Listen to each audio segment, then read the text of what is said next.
Central യൂണിവേഴ്സിറ്റിയിൽ ഏത് യൂണിവേഴ്സിറ്റിയിലാണ് നമുക്ക് അഡ്മിഷൻ കിട്ടേണ്ടതെന്ന് ചോദിച്ചു കഴിഞ്ഞാൽ ഏതൊരു കുട്ടിയും സൗത്ത് ഇന്ത്യയിലെ ഏതൊരു കുട്ടിയും പറയുന്ന ഒരേ ഒരു ഉത്തരം അത് പോണ്ടിച്ചേരി യൂണിവേഴ്സിറ്റി എന്നാണ്. എന്തുകൊണ്ടാണ് പോണ്ടിച്ചേരി യൂണിവേഴ്സിറ്റി ഇത്രത്തോളം ഭയങ്കര പോപ്പുലർ ആയതും വിദ്യാർത്ഥികൾക്കിടയിൽ അല്ലെങ്കിൽ എല്ലാ കുട്ടികളും പോണ്ടിച്ചേരി പഠിച്ചാൽ മതി എന്ന് പറയാനുള്ളത്? ഇത് +2 കഴിഞ്ഞാൽ മാത്രമല്ല കേട്ടോ, മോസ്റ്റ് ഡിഗ്രി കഴിഞ്ഞാലും അവർ പറയുന്നത് ഇത് തന്നെയാണ്, എന്തായാലും പോണ്ടിച്ചേരി യൂണിവേഴ്സിറ്റിയിലൊക്കെ പഠിച്ചാൽ മതി. യെസ്, നമുക്ക് പോണ്ടിച്ചേരി യൂണിവേഴ്സിറ്റി എല്ലാവരും ചൂസ് ചെയ്യാനുള്ള റീസൺ എന്താണ്, അതിൻ്റെ ഫാക്ടർ എന്താണ്, എന്താണ് ഇതിൻ്റെ ഉള്ളിൽ ഒളിഞ്ഞു കിടക്കുന്ന ആ ഫാക്ടേഴ്സ് എന്തൊക്കെയാണെന്നാണ് നോക്കുന്നത്. യെസ്, നമുക്ക് നോക്കിയാലോ. പോണ്ടിച്ചേരി യൂണിവേഴ്സിറ്റിയാണ്, ഇതൊക്കെ ഒരു ബേസിക് കാര്യങ്ങളാണ്. 1985 ഇത് എസ്റ്റാബ്ലിഷ് ചെയ്യുന്നത്. പിന്നെ അതുപോലെ തന്നെ പുതുച്ചേരിയിലാണ് ഇതിൻ്റെ ലൊക്കേഷൻ എന്ന് പറയുന്നത്. പിന്നെ NAAC അക്രഡിറ്റേഷൻ A+ ആണ്. അപ്പൊ നിങ്ങൾ ചെക്ക് ഇതെന്താണ് മക്കൾ, ഇതൊരു UGC കൊടുക്കുന്ന ഒരു റാങ്ക് ആണ് കേട്ടോ, UGC കൊടുക്കുന്ന ഒരു റാങ്ക് ആണെന്ന് മനസ്സിലാക്കിയാൽ മതി. ഓക്കെ, ഈ A+ എന്ന് പറയുന്നത് കേട്ടോ. ഇനി അതുപോലെ തന്നെ ഇതിന്റെ ഏരിയ മക്കളെ നോക്കണേ, 1 ഏക്കർ അല്ല. എന്തുകൊണ്ടാണ് നമ്മളെ കേരളത്തിലെ പല കോളേജിലും പഠിക്കേണ്ട, ഇവിടെ പോയി പഠിച്ചാൽ മതി, പഠിക്കേണ്ട എന്ന് പറയുന്നത് മോശം കൊണ്ടല്ല കേട്ടോ, നമ്മൾ ഈ കുറേ കാര്യങ്ങൾ എക്സ്പ്ലോർ ചെയ്യാനുണ്ടാവും. എടാ ഒന്ന് ആലോചിച്ചൊക്കെ, നമ്മുടെ നാട്ടിലെ കോളേജുകൾ എന്ന് പറഞ്ഞാൽ ഒരു മാക്സിമം പോയി കഴിഞ്ഞാൽ വേണമെങ്കിൽ ഒരു 10 ഏക്കറൊക്കെ ഉണ്ടായിരിക്കും. എന്നാൽ ഈ സെൻട്രൽ യൂണിവേഴ്സിറ്റി എന്ന് പറഞ്ഞാൽ 800 ഏക്കർ. എടാ 800 ഏക്കർ എന്ന് പറഞ്ഞാൽ നമ്മൾ അത് കുറച്ചല്ലോ, അങ്ങനെയല്ല വിചാരിക്കണ്ടേ, 100 സെന്റാണ്.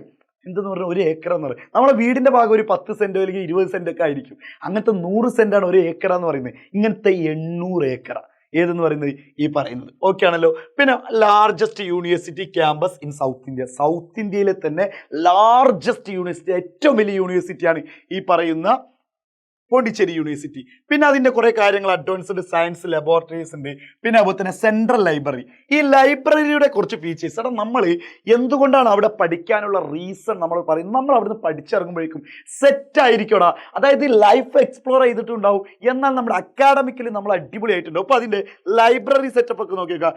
Print and digital resources, journal and databases, modern seminar halls, പിന്നെ അതുപോലെ തന്നെ ക്യാമ്പസ് വൈഡ് വൈഫൈ കണക്ടിവിറ്റി.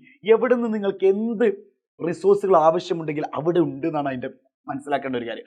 ഇനി students facilities, separate boys and, അതായത് നമുക്ക് സ്വാഭാവികമായിട്ട് ഇപ്പം പല പാരൻസിനും ഒരു ചടപ്പുണ്ടാവും. പാരൻസ് പറയുന്നത് അയ്യോ പുറത്തേക്കൊന്നും വിടണ്ട, പുറത്തേക്ക് വിട്ടാൽ ഗേൾസും ബോയ്സൊക്കെ മിക്സ്ഡ് ഹോസ്റ്റലായിരിക്കും, പേടിയുണ്ടാവും. അല്ലെങ്കിൽ അവരങ്ങനെ വിചാരിക്കും. അത് അവരെ പറഞ്ഞിട്ട് കാര്യമില്ല, നമ്മളാരും തെറ്റുകാരായിട്ടോ തെറ്റ് ചെയ്യുന്നത് കൊണ്ടോ ഒന്നല്ല, പക്ഷെ അവർക്കൊരു ഭയമാണ് അങ്ങനെ വിടാൻ വേണ്ടിയിട്ട്. പക്ഷെ ഇവിടെ അതും ഒരു പ്രത്യേകതയാണ്, separate girls and boys hostel ഉണ്ട്. പിന്നെ അതുപോലെ തന്നെ മെസ് ഫെസിലിറ്റീസ്, അതായത് ഫുഡിൻ്റെ കാര്യങ്ങൾ, മെസ്സ് അത് അഫോർഡബിൾ, അതായത് ചെറിയ ഫീസും കാര്യങ്ങളൊക്കെ ഉള്ളൂ. University health centre. ഈ സ്പോർട്സിൻ്റെ കാര്യങ്ങളാണെങ്കിൽ ഇൻഡോറും ഔട്ട്ഡോറും ഉണ്ട്. ഇൻഡോർ ഔട്ട്ഡോർ ഫെസിലിറ്റീസ് ഉണ്ട്. NSS, NCC, cultural academics club, എല്ലാം കൊണ്ട് ഓക്കെയാണോ? എല്ലാം കൊണ്ട് ഓക്കെ എന്ന് പറഞ്ഞാൽ എല്ലാം കൊണ്ട് ഓക്കെയാണ്.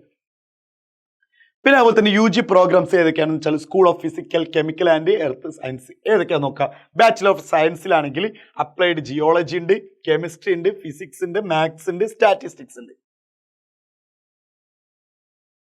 ഓക്കെ, ഇനി അതുപോലെ തന്നെ കമ്പ്യൂട്ടർ സയൻസ് ആൻഡ് എഞ്ചിനീയറിംഗിലേക്ക് നോക്കിക്കഴിഞ്ഞാൽ കമ്പ്യൂട്ടർ സയൻസ് ആൻഡ് എഞ്ചിനീയറിംഗ്, പിന്നെ അതുപോലെ തന്നെ എനർജി സയൻസ് ടെക്നോളജി, പിന്നെ അതുപോലെ തന്നെ material science and technology, electronics and communication engineering, environment engineering.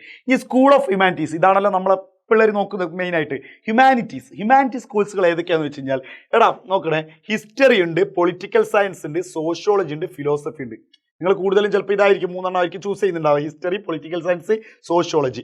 ഇനി മീഡിയ ആൻഡ് കമ്മ്യൂണിക്കേഷനിലേക്ക് പോയി കഴിഞ്ഞാൽ നിങ്ങൾക്ക് media and communication, BA media and communication, ഒരുപാട് കോഴ്സുകൾ തന്നെ ഉണ്ടാ. ഇനി ഇതിപ്പോൾ BA ലാംഗ്വേജ് ഏതൊക്കെയാണ്? BA തമിഴ് ഉണ്ട്, ഫ്രഞ്ച് ഉണ്ട്. അത് പിന്നെ നമ്മൾ ആരും ചൂസ് ചെയ്യാത്ത ഒരു സംഭവമാണ് അല്ലേ. പിന്നെ നമ്മൾ സ്കൂൾ ഓഫ് ഫൈൻ ആർട്സ് നോക്കിക്കഴിഞ്ഞാൽ നിങ്ങൾക്ക് ആർട്ടിനോടൊക്കെ ഭയങ്കര ബന്ധമുള്ള ആളാണെങ്കിൽ, അല്ലെങ്കിൽ നല്ല താല്പര്യമുള്ള ആണെങ്കിൽ പെയിൻറ്റിങ്സ്, ആ കാര്യങ്ങൾ, സ്കിൽ ടെസ്റ്റ്, അഡ്മിഷനൊക്കെ അങ്ങനെ ആട്ടെ, ഇൻക്ലൂഡ് സ്കിൽ ടെസ്റ്റ്, അതായത് ഇതിൻ്റെയൊക്കെ അഡ്മിഷൻ നടക്കുന്നത് അങ്ങനെയാണ്. പിന്നെ അതുപോലെ തന്നെ ഡ്രോയിങ് ഫ്രം ഒബ്സർവേഷൻ, പിന്നെ അതുപോലെ തന്നെ തെമാറ്റിക് കമ്പോസിഷൻ, ഈ കാര്യങ്ങളൊക്കെ എന്ത് ചെയ്യുന്നുണ്ട്, നോക്കുന്നുണ്ട്. ഈ സ്കൂൾ ഓഫ് കൊമേഴ്സിൻ്റെ കാര്യങ്ങളൊക്കെ നോക്കിക്കഴിഞ്ഞാൽ BCom ജനറൽ ഉണ്ട്, ബിസിനസ് അഡ്മിനിസ്ട്രേഷൻ, BBA അവിടെ കൊടുക്കുന്ന പ്രധാനപ്പെട്ട കാര്യങ്ങൾ. അപ്പോൾ ഇത്രയും കോഴ്സുകളുടെ ഈ പുതിയ കോഴ്സുകൾ ഏതെങ്കിലുമൊക്കെ വന്നിട്ടുണ്ടോ എന്നുള്ളത് നമ്മൾ റിസർച്ച് നടത്തിയിട്ട് ഇപ്പോൾ ഈ വർഷങ്ങളിലൊക്കെ ഏതെങ്കിലും വന്നിട്ടുണ്ടോ എന്ന് നമ്മൾ പ്രത്യേകമായിട്ട് നോക്കും. നിങ്ങൾ മനസ്സിലാക്കേണ്ട ഒരേ ഒരു കാര്യം, ഇത്രത്തോളം അടിപൊളി യൂണിവേഴ്സിറ്റി നമ്മളെ സൗത്ത് ഇന്ത്യയിൽ ഇല്ല എന്ന് തന്നെ പറയട്ടെ, the largest university in south India എന്ന് മനസ്സിലാക്കുക. അപ്പോൾ മക്കൾക്ക് എല്ലാവർക്കും വിചാരിച്ച യൂണിവേഴ്സിറ്റി, വിചാരിച്ച ക്യാമ്പസിൽ അഡ്മിഷൻ കിട്ടട്ടെ, സെറ്റ് ആവട്ടെ. Wish you all the best. Thank you.